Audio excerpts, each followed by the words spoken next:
Yep. Okay, welcome to the last part of the first session of Digital Politics in lockdown pandemic mode. Well, very appropriate. Our first guest speaker is Eva Pascoe. I met Eva a very long time ago at the opening of Cyberia, which was the world's first cyber cafe, which is actually very close to the University of Westminster. I happened to be working on a student radio project for the university at the time, and we went there to check it out. I'd seen the prototype of the internet in 1980s Paris called Minitel, and I was incredibly excited when Cyberia opened because I thought, finally, it's arrived in Europe, rest of Europe outside France, and obviously coming from America, and it was much, much better. Because it was using more powerful computers. And what's interesting about it is though the internet was being pioneered in California, it turned out that Cyberia was the world's first cyber cafe because it was the first venue connected to the internet. The equivalents in California were only into local area networks like the Well. So it was an interesting conjuncture, and we were involved together. I mean, then I saw Ava pioneer e-commerce in Britain. With Topshop and other brands, and that was an interesting experience. I always remember people being very sceptical that anyone would buy clothes online. They couldn't. The whole point of shopping was to try everything on. And I was thinking, being male, I thought, yeah, this is true. I spent many an hour with my beloved of the period watching her and admiring her put clothes on and off. But it turned out that actually a lot of people will shop online. It's amazing how people change. And I think you were very right to prophesy that. I thought that was a really interesting thing that you managed to intuit. That a lot of people just buy what they've already bought, so or variants thereof, or they're willing to just take a punt and see whether it works. And so we saw that. And then of course the other thing is that Ava and me, we set up with some other people at Cyberia Cyber Salon, which was originally an idea of an Austrian friend of ours who didn't realise that salon had a different meaning in English of being a hair salon. We discovered there was a website called cybersalon.com, which was a hair salon in Midwest America. But of course, he meant a salon as in the Enlightenment, that people would come together to discuss ideas. And it turned into, it's been a sort of ongoing discussion in many different places, the ICA, Science Museum, and various pubs and other venues around London. What we've been doing is discussing art, politics, technology. And it's been involved in projects like the Digital Democracy Manifesto, a Digital Bill of Rights. So it's actually had an impact on politics as well as promoting launching the careers of large numbers of people, which is quite interesting, I think. Okay, so without further ado, Ava's going to tell you the fabulous life of Eva Pascoe from Wrocław to London and the rest of the world in between. Okay. Hi, Roddy. I'm delighted to be here. I'm very fond of University of Westminster because it produces amazing people. So you have big shoes to fill, but I'm sure your talents and creativity will take you as far or further than your predecessors. But just to kick off, I just wanted to run a little poll. If you want to answer the questions, I just want to know if you're a campaigner. So when you have a free weekend, what do? Recover from hangover, lounge around in pajamas and watch Netflix, set up digital campaign online, or go on a rally? So if you can answer those questions and we see where people are. It's fine to answer anything. There are no right or wrong answers. We just want to see what kind of crew you are and how hard we have to work on making you, sorry, there's one more here, into proper campaigners. Right, okay. So I'll give you another couple of minutes. Yeah, because, it's hard to talk to you without seeing you. So I'm just hoping to get to know you a little bit through the poll. So I'm just going to end the poll and share the results. Ooh.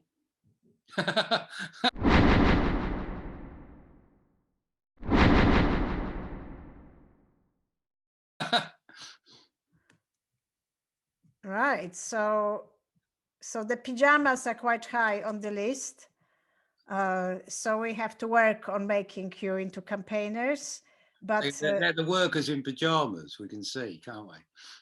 yeah, but if you were to campaign, you would campaign for Obama equal rights, great, and improving workers' rights. Okay, fantastic. That makes me very happy. Great. So I'm Eva. I come from Poland. So I spent the first 20 years of my life in communist system, and wasn't very keen on it. So I transferred myself outside and studied psychology. But part of that psychology was trying to come up with better computer interfaces, because I left Poland straight after Chernobyl. I was convinced that the Russians are going to get us, because one disaster was likely to be followed by another disaster. So my mission was to save people from bad interfaces, because Chernobyl occurred due to bad interface. So I managed to find this degree in Birkbeck College in London, which I did part-time, working during the day as a programmer and then part-time studying. And it was actually quite fun. I really enjoyed it, completed it, and then I realized I actually probably should stay and try to do a PhD. So I put in another 3 years, but then internet started, and obviously we were working on internet interfaces. We were working very closely following Tim Berners-Lee. So I realized this was going to be the great story of my generations, not the university, but internet. So we set up Cyberia just outside of the university, really. It was in Good Street. You can have a look, because there's a lovely restaurant there, French cuisine. And Cyber Cafe Cyberia was basically about 10 computers, huge computers. Let me just show you, because it's quite fun. If I can share my screen. Right, okay, so that's what Cyberia looked like. It had these massive computers, like a corner shop with open windows, because we were also serving coffee. We were a coffee shop. And most people who were coming initially were guys, but I was desperate to try to teach women how to use the internet. So we designed this course, HTML for women. And slowly they started coming. So my first campaign was really get women to produce their own pages and develop something that will help everybody to create the internet pages that they really wanted to do for themselves. So then I actually learned the power of the media. But that was 1994, September 1994. So that was the first cyber cafe in the world where you can come from the street and use internet, because nobody had mobile phones. Mobile phones were not really invented till much later. So if you wanted to use internet, you had to be somewhere physically. Can you imagine that, being forced to go to the high street to pick up your emails? But that's how it was. So with time, we set up this group of women developing HTML. And then since then, I probably campaigned every year, at least a couple of times, for increasing women access to technology, and also as creators, not just as consumers. But what I wanted to talk to you about, while we opened Cyberia in 1994, the time was ripe for the rave culture, which was, clubs and music and a little bit of pills and people making loud music. And the Tory government decided that they don't really want to do that. So they decided to ban it. And so that was my probably first awakening, when I realized that Tory government bans club nights just because the music is too loud. And I was so astounded by that we decided to help the ravers and to help the clubs and deliver ISDN lines, so deliver internet to the clubs so they can communicate to each other, and also to American clubs to stream music to each other. It was very early days, so the streaming was a bit like, really slow on a small bandwidth, but people loved it. And that whole sense of being independent from the government, we had our own telecommunications, our own setup. And John Major, who was, today he looks like a nice, cuddly ex-prime minister. He was the one who banned ravers and criminalized essentially listening to loud music. So that was so shocking to me that we thought, okay, we better do something about it.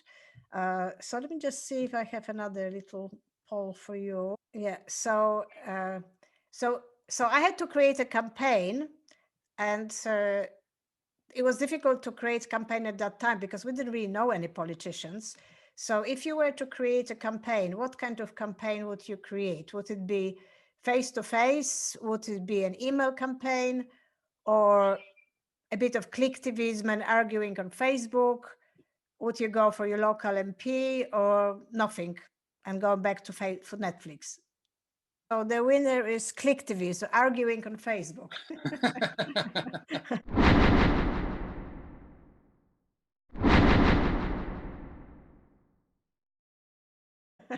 Very appropriate for the age of pandemics. Right. So of those, it would be interesting to see which one would you think will work for something like changing prime minister mind about a particular kind of music.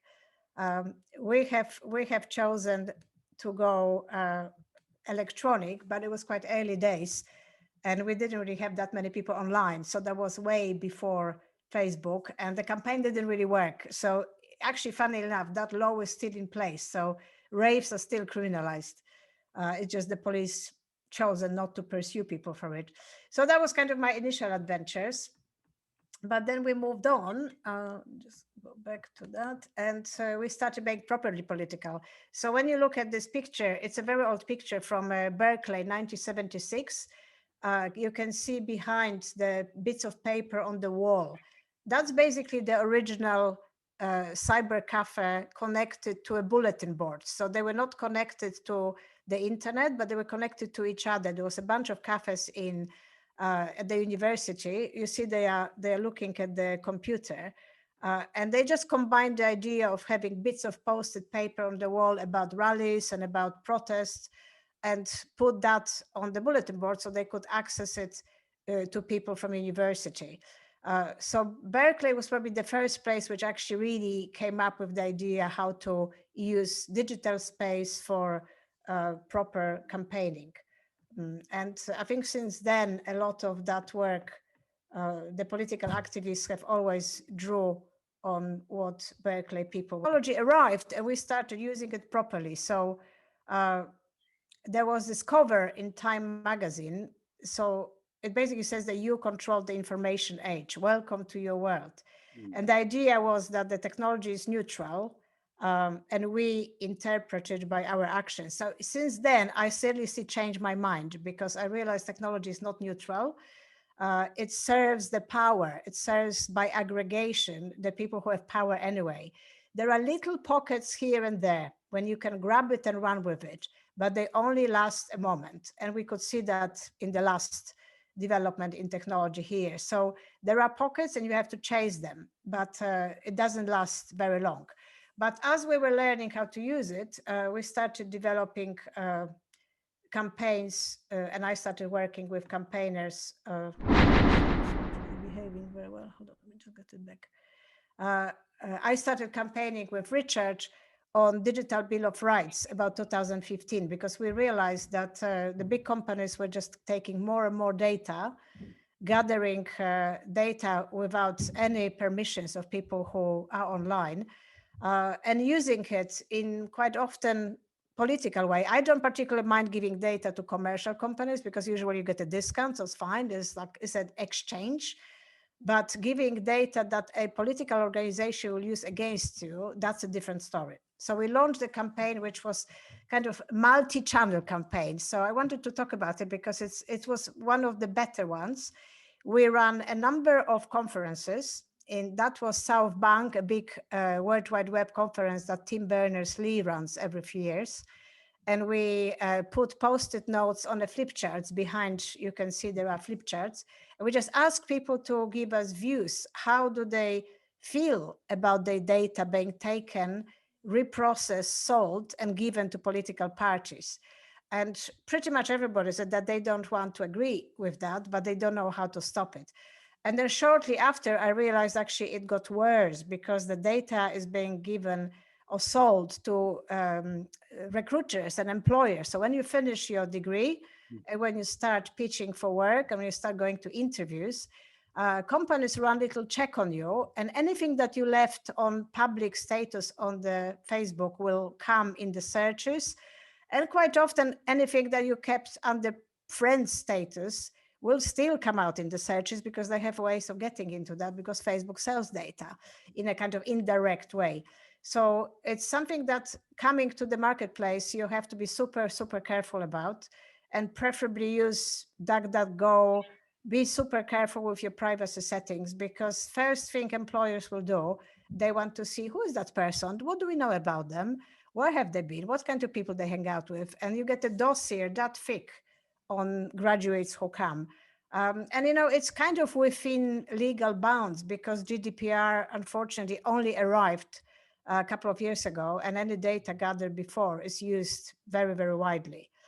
So that was South Bank and our campaign for Digital Bill of Rights, the beginning of the campaign. We launched it after the reaction to Edward Snowden, who revealed how much data actually is being gathered. It was quite shocking even to me, although you know I understand the world of data, how incredibly pervasive is the surveillance technology. And now with mobile phones having location, not only they know where we serve, what we access, but also where we are. And that for women is quite dangerous, because obviously the information where you are, it leaves you very vulnerable. And this is one of the things which you absolutely have to address. Children, women, and basically everybody, location data is dangerous. So we put that campaign together and worked with it for a few years, managed to get it to House of Commons. With, Richard, as you can see, chairing a session in House of Commons with our favorite MP. So this is Brigitta Jonsdottir, who is an amazing ex-MP from Icelandic Pirate Party. So she was then in situ, she was in Icelandic Parliament. We managed to get invited to House of Commons in London, and presented our ideas for the Digital Bill of Rights. So Richard was chairing. We had Wendy Grossman from the Open Rights Group, and a number of people who supported our Digital Bill of Rights. You can see it here, but also Tom Watson, who was in Labour Party, was supporting the development. And if it wasn't for Brexit, we probably would have got it, because we got it all the way to the committee rooms, and we had acceptance and support from both Lib Dems from Labour, and even David Davis from Tory party supported that, because at that point he was still on the liberal side of Tories. But then Brexit happened, and we had to park it, because unfortunately House of Commons have got very narrow bandwidth. You know, they only can do one thing at a time. So but let's remember, Eva, we got it into the 2019 Labour Party manifesto. Right, well, I was just going to get to it. So we were patiently biding our time, and then Jeremy Corbyn came through the ranks and became leader of Labour Party, and supporting him, we developed a component for his 2019 manifesto, which included big chunks of the Digital Bill of Rights. So we put things like, you know, broadband for everyone.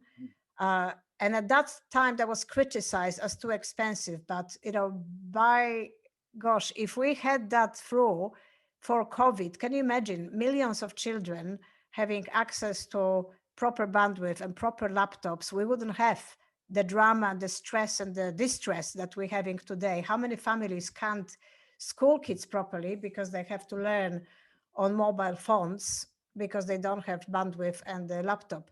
So we were absolutely at the right time in the right place, but the politics didn't work out. The party lost, and we parked our ideas, only to discover pretty much most of them in the current Tories response to COVID. So what was criticized in November 2019 suddenly was, you know, the most popular thing a few months later, when COVID locked us down, and turned up that everybody needs broadband, and it is very much in national interest to achieve it.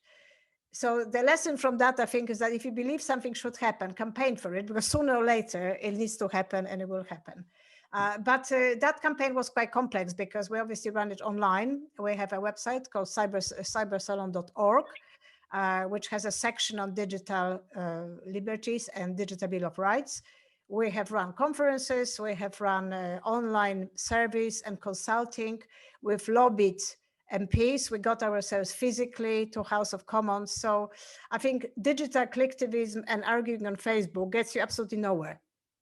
While other channels and knocking at the door and being friendly with MPs definitely gives you better footing. So that's just something to remember, that you have to get out of the house eventually.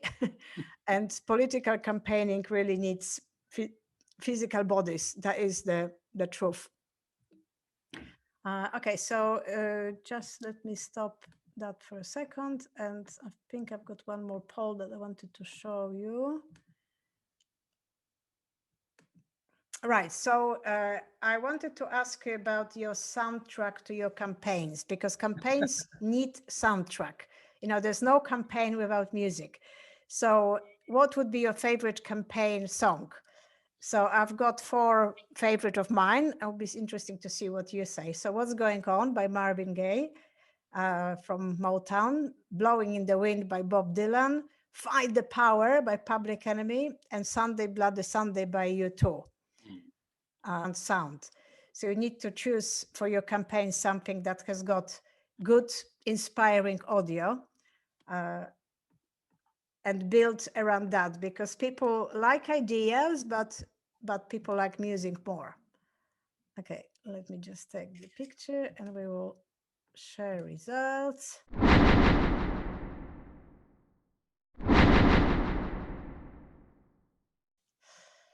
Right, so we've got Public Enemy slightly ahead of Marvin Gaye, and not many votes for U2. But listen to that, because it's a very good campaigning song. Right, so when you have a campaign topic and you have few good sounds and you have the format, what do you actually do after? What happens when you start going to House of Commons and people actually want to create a bill? Well, at that point, you hand it over to MP, because if campaign is good enough to get to the House of Commons, there will be an MP who will take it on.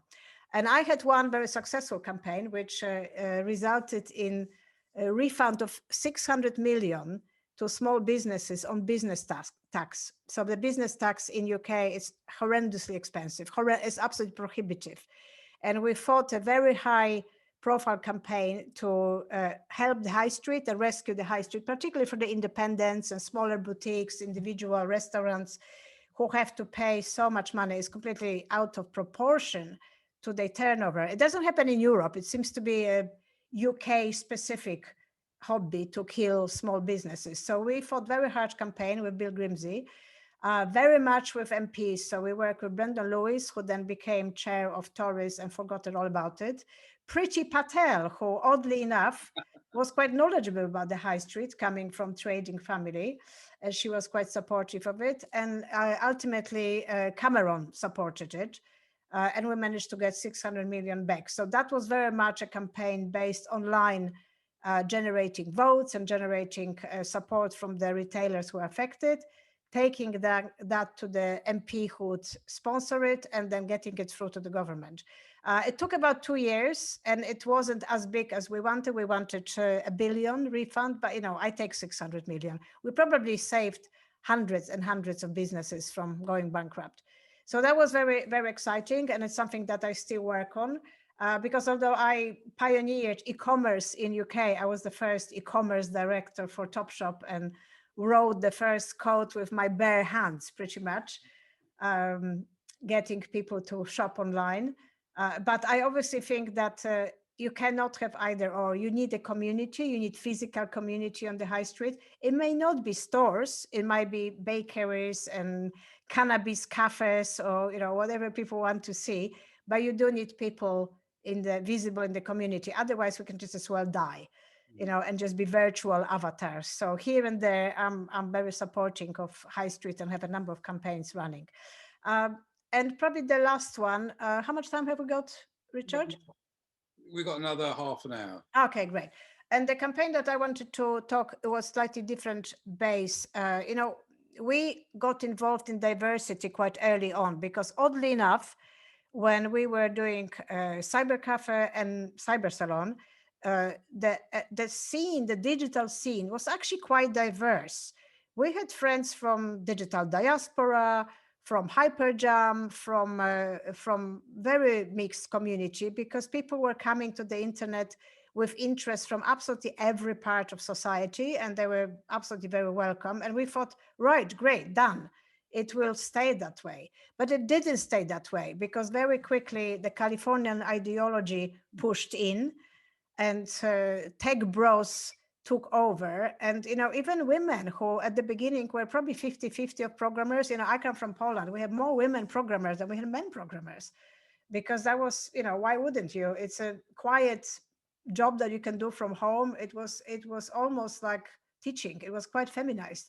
But suddenly, over the period of last 20 years, the big Californian companies pushed this completely nonsensical idea that only young boys can code well, which I'm still astounded, because that is A, not true, and two, it just takes half of the workforce out of scope, and we can't afford that. We have very digital society. We need everybody to be able to do a little bit online, or all the way from coding to developing a digital technology, but basically be familiar with the tools and build your own stuff. And in UK, we're quite lucky because we have open source community, very supportive open source community. So it means that basically you don't have to use Google, you don't have to pay Adobe, you don't have to pay for your fonts. There is plenty of open fonts, open tools, open source tools, but they are a little bit less convenient. You need to know a little bit more. So there's a tiny bit of homework to do, but you can build amazing stuff for nothing. So it always makes me happy when I see people doing open source projects, because it's literally making stuff out of fresh air. Code it doesn't exist. It just only when you write it, it makes it. So it's a very, very enjoyable thing, and I would recommend everybody to do a bit of coding. But when we realized that diversity was slipping back, we started looking at what can we do within our scope. And we wrote a game for Google called On the Surface. And that game was really a little WhatsApp game, text-based, which allowed people to follow a little interactive story of a group of teenagers of mixed backgrounds, with the usual teenagey things happening between them. So they were falling in love, and somebody was after somebody else, and somebody was splitting up. But all the way through, they becoming more and more aware of how biased or how stereotypical they are in their approaches to other. So it's not a kind of preaching game, because you can't preach in a game, but it's revealing your biases and revealing your limitation and your lens through the game. It was a very successful game. We loved developing it. It was done with Google charity. And I think that games are a really great way to campaign, because they are absolutely delight to write. They get very good response. And now with Apple Store, you can place games and distribute them relatively quickly. I mean, you have to fight with Apple to let you distribute them, but if they're well written, they will let you distribute them. So if you have a campaign you want to do, I would seriously recommend doing it through simple games, even if they're just text games, because people remember more. When they play, they solve problems, or they get embarrassed, or they get shocked in a game. It just stays with you. That perception stays with you. I've noticed the virtual reality people are talking about the same, to create documentaries which are interactive within VR. So somebody's done a very interesting VR documentary to campaign for increased empathy when people started turning against refugees. So there was a VR documentary done in Zakaria, in one of the biggest refugee camps in Jordan. And just by existing within the virtual world very closely to the refugee, observing how life in the refugee camp looks, and why people want to get out of certain places, it made a big difference, particularly to younger people. So I think technology overall is a fantastic way change perceptions, or at least to make question people their perceptions. So that was good fun, and I think hopefully Cyberia will do more of it. We also do a lot of board games, so Richard leads on that. One of them was developed for helping to bring community together around the physical development project. You know, people hate things being built in their back garden. So not in my back garden is always the stand of community. So there was a game that helped people to see other perspectives, you know, why something needs to be built, why council houses need to be built, why do we need social housing, and why do we need to support community through maybe less commercial developments. So that was a fun game, which was done by Cyberia together with Nesta. And again, there was a board game, a large board game. And you don't need necessarily digital, but you could use that game and make it digital, or just use it as a board game. You know, they're both good fun. So I think those are the key areas that I wanted to talk about the formats of campaigning. But bear in mind that we'll come out of lockdown, and we ended up in a high-level surveillance society at the moment, because there is, you know, CCTV absolutely everywhere. Facebook is now working on face recognition. So every picture you drop on Facebook will be feeding Facebook face recognition engine, which then collaborates with other face recognition engines. And we had an issue with King's Cross, where it turned out, I think a year ago, that King's Cross private developers placed face recognition cameras without any asking for permission. And they were passing the information to Metropolitan Police. Metropolitan Police was passing information back. And this is where, you know, nobody knew what was going on. So that has stopped now because campaigners made a massive noise about it. But, you know, legally, face recognition in UK and biometrics are a bit of the shady area, very gray area legally. And police is pushing on with it, while the technology is not quite there, because the chance and the likelihood of false positive is very high, particularly if you are a woman and particularly if you darker color skin. Then, you know, the chances of being identified with a place that you were not even there are high. So it's everybody's business to put some more legal oversight over it, because at the moment it's free for all, and technology is probably at least 5 years away from being able to identify people correctly. So the chance of you being identified as someone else is high.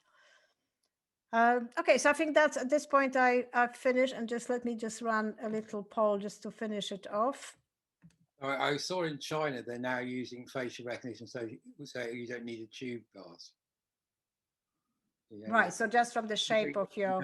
and for paying in shops, you just look in. Actually, there's a Chinese supermarket in Stratford which they were doing your temperature using facial recognition.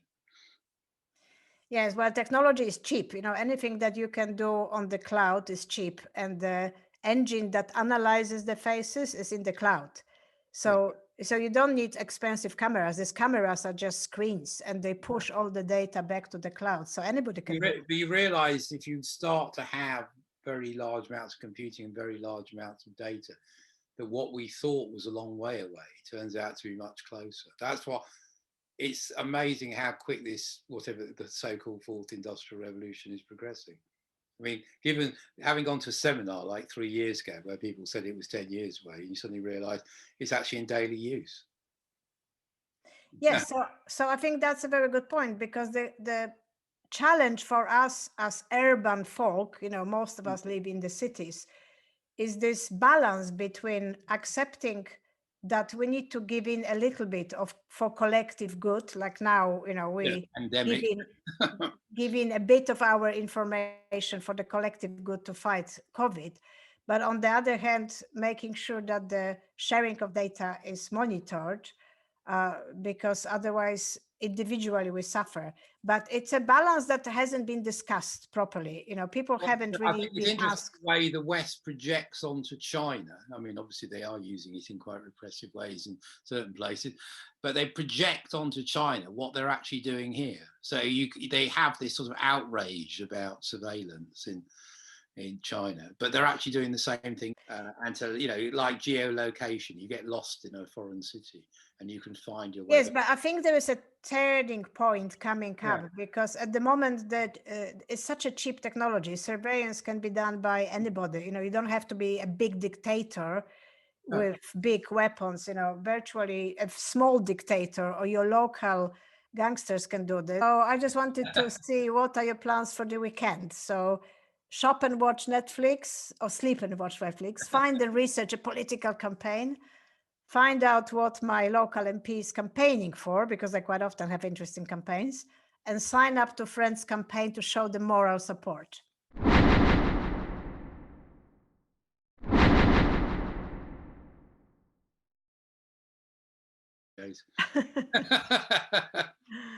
We already found that out in an earlier part. Great. So, you know, this is obviously the what George Orwell and Aldous Huxley were writing about. You know, the medium is the opium of the masses. So now we have the total addiction to Netflix. Political activity is left to people in different countries, but it will wake you up. Don't worry. Okay, fine. Yeah, I think Samira was talking about doing final dissertation on 9/11 and securitization. Yeah, that's an interesting one, because the 9/11 was really the point where everything has changed and surveillance became acceptable. But it was also the point where technology of surveillance became cheaper. So our moral stance has to be stronger than the gravity of technology. I think that's one thing we learned from it, that as technology gets cheaper, as surveillance get cheaper, more and more people develop it. So who else has got, are you all final year? Are people final year? Yeah, final. I think what's interesting though is after this Capitol riot, the way that suddenly they've reinvigorated actually having domestic, you know, looking at domestic terrorism, as they call it, i.e. people wearing bison horns in the Capitol building. That I think is really interesting, that they're now talking about introducing censorship into social media in a much... Yeah, that's a good debate. Actually, there's a question on Q&A from Ethan. Do social media platforms like Twitter or Facebook have more of a social responsibility towards freedom of speech than they do towards preventing the spread of hate and misinformation? Exactly. Well, I think they thought that it was money, was what the major motivation of Twitter and Facebook and the rest of them was. But now they're suddenly, you know, I think they've been shocked by what almost happened. But, you know, it's fascinating for me because I've been working on the internet since 1994. And we were running a first internet provider called EasyNet. And I remember government then, although, you know, there was barely anybody online and we had absolutely zero hate speech comparing to what we have now. But occasionally on bulletin boards, somebody would say something offensive. But the government already was trying to regulate content. But the government never wanted to commit to actually give the technical companies a list of what it is, what it wants to regulate. Because when you write it down on a piece of paper, it all starts looking very censorship-like, and nobody wants to make those decisions. You know, no government wants to make decisions. Apart from the Chinese love it. But so you know that history of the pressure on media platforms to regulate and censor has been there from right from the beginning. But you know what they always do, they turn back to government, say, okay, tell me what you want us to regulate and we will regulate. So it's like a ping pong. And then the government says, well, we don't want to commit to regulating and tell you what to regulate because people will object to governments having a view what to regulate. And then you get this sort of, you know, like a ping pong, because nobody wants to tell anybody what to regulate. We know roughly, but not in detail. And that's where it breaks down. In UK, the government will never specify what it wants regulated because it's horrified that government should be developed in censorship to that degree. And social media platforms say, we won't do anything until you tell us what you want to regulate. So it's unsolvable. Okay, and then Owen question, do you think it sets a dangerous precedent for Twitter to remove Trump from the platform? That's a great question. Yeah. Yes, exactly. Because, who is going to make the decisions? Who is in, who is out? I mean, he was clearly dangerous man and probably insane. So it is as borderline as it comes, but it creates a huge difficulty for Twitter, because what they're supposed to do, make a committee of wise men who can choose, Yeah, that's what democracy, democracy should do, that at the point of selection of your representation. We don't really have good experiences with censorship. I was brought up in Poland. It was total censorship. But, it doesn't really work, because everybody knows what's in the government paper. It's absolute nonsense. So nobody paid any attention to it. So if you start regulating and having censorship, people stop trusting the media. So at the moment, I think we are in a conflict. Should we get back and review our democratic system and where these decisions should be made, versus telling social media companies what to do, because that is a really dangerous thing. Well, people don't trust the media anyway, or even now. I mean, will you be surprised? My nanny reads Daily Mail every day. She's a declining minority. You would think so, but Daily Mail is still the most profitable newspaper in UK after Murdoch, and there is always a fool in the market, and I always find it. Actually, I tell you something, because it's interesting.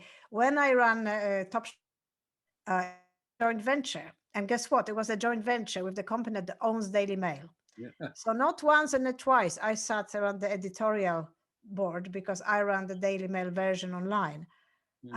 And the editorial conversations were absolutely hilarious. They could not care less about any facts. It was all about, what frightens the old lady this week? What can we find to frighten, titillate, put something slightly sexual that will make them read?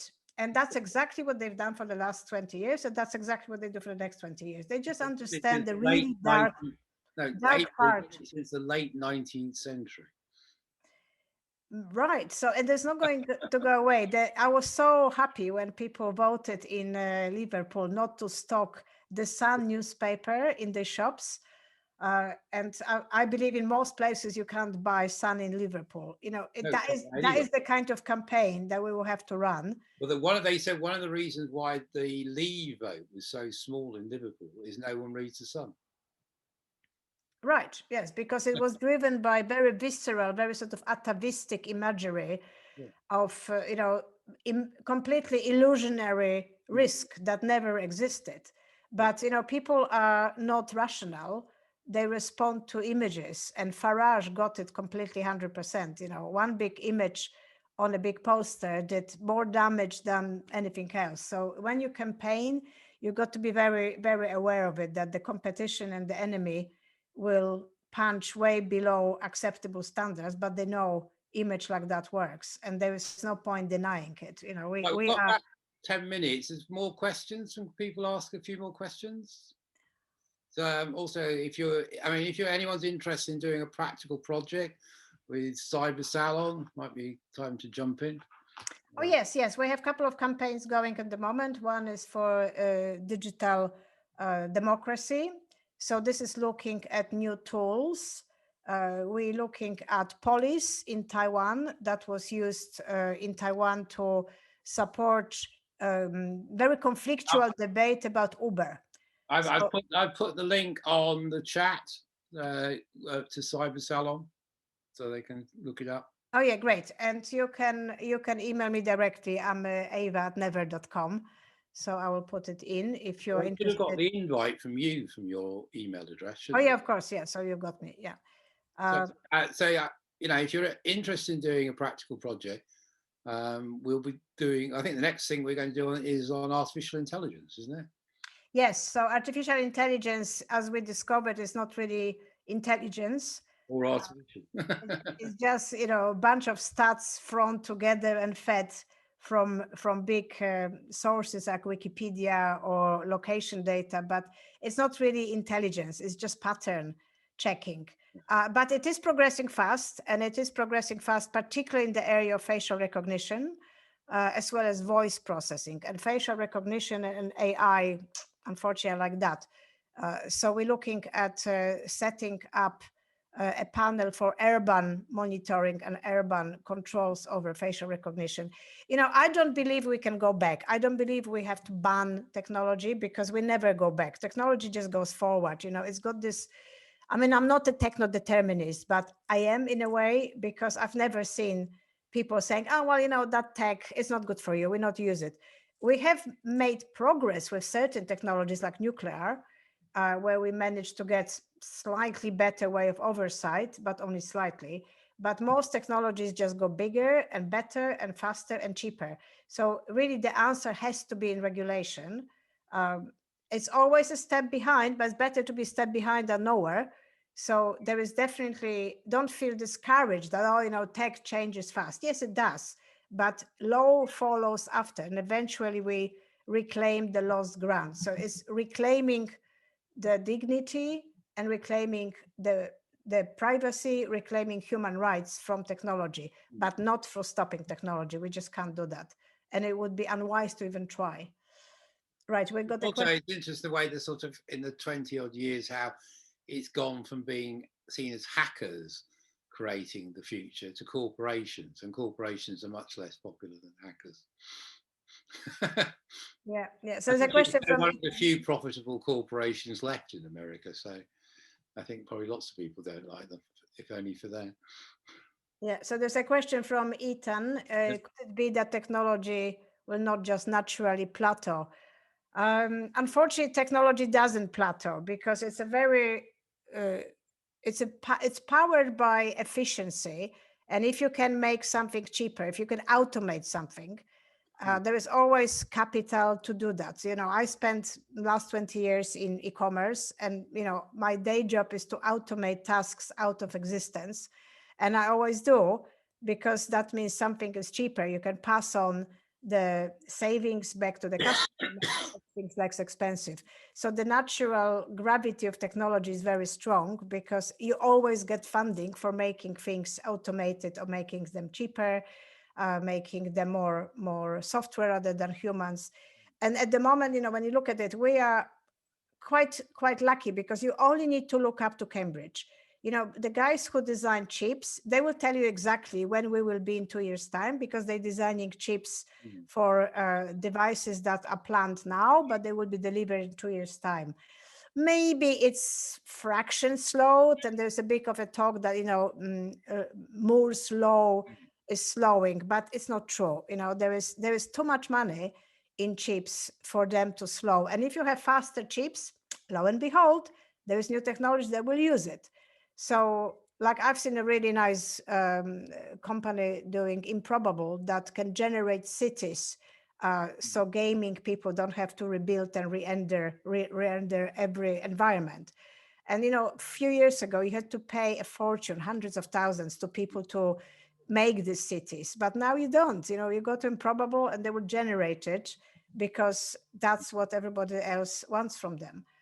Okay, there's a question from another attendee. How do I get into programming? Does it take a long time to learn? You can get into programming in many different ways. I think the best thing is to have a project that you care about.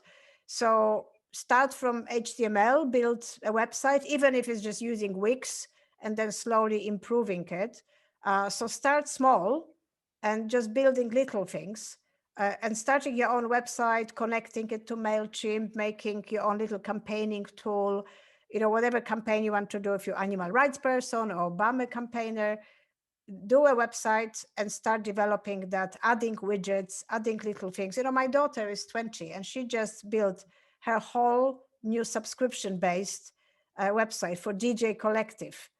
So the DJs are teaching, and nobody wanted to build it for them. So she just learned. So, I told her how to code. She never wanted to know. So why would I be coding? Why would I be coding? But then when she discovered a purpose that she was passionate about, a month later, the site is live. It's called BroderickArmySchool.com, and it was done by a 20-year-old. So absolutely everybody can be done. And then you can take it as far as you want. But generally, it's best to learn on projects you love. because coding is just a way to create communication or create tools. It's not really the end in itself, unless you are a serious nerd. Nobody sits there to code just to code, but people love achieving something. And for you, it could be setting up your own website and running your own communication, and then adding widgets, adding tools. And then by the time you finish, you will be in good shape to then go to the next step. But, we have something like 40,000 unfilled vacancies.